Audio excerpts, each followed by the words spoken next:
Well, it would seem the SEC East runs through Columbia, Missouri once again as the 23rd-ranked Missouri Tigers host the 13th-ranked Georgia Bulldogs. And Mitchell, this matchup was completely changed earlier this week when it was announced Todd Gurley, star running back for UGA, out indefinitely for an alleged NCAA violation.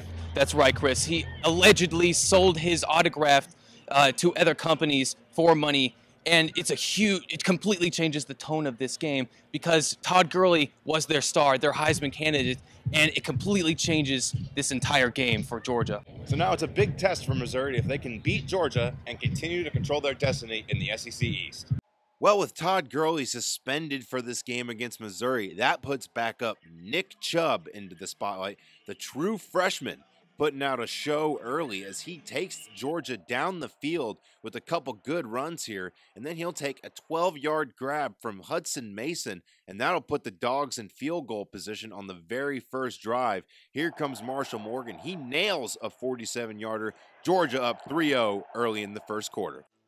Then came the Matty Mock-led Missouri offense, but the mental errors started early as the pass bounced off the hands of Marcus Murphy and is intercepted by Damian Swan, effectively putting the Bulldogs in great scoring position on the Mizzou 25-yard line.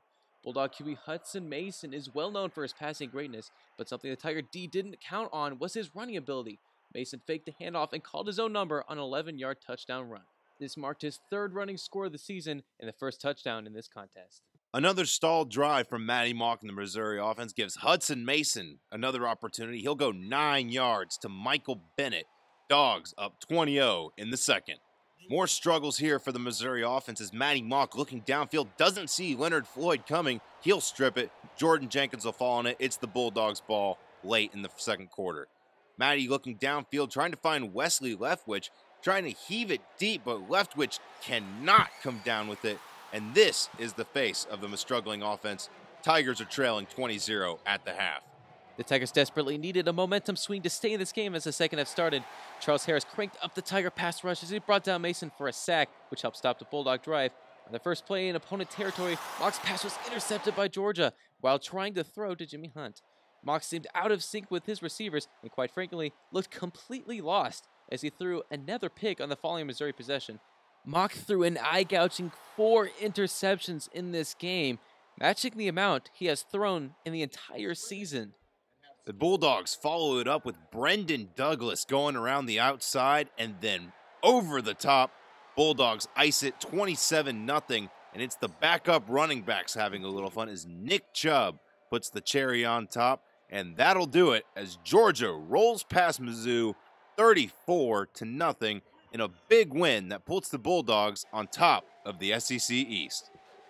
Well, it was a tough loss today, and that is an understatement for the Missouri Tigers. They're shut out at home at Faurot Field for the first time since 2002. Mitchell, what can we take away from this very, very bad loss? Well, Chris, I don't know what you can take away from this if you're the Missouri Tigers. They were shut out in this occasion, as you said, since the first time since 2002. And on defense, if you go to the other side, they give up 200 yards on the ground. Todd Gurley led Georgia Bulldogs, and Matty Mock looked incredibly inept with that passing attack today, as he had 5 total turnovers. Just terrible offense for the Tigers. This whole team definitely has a lot to work going into Florida next week, and the Tigers travel to Gainesville next week, 6 p.m. on ESPN. From Faurot Field, from Mitchell Summers, I'm Chris Turner, 23 Sports.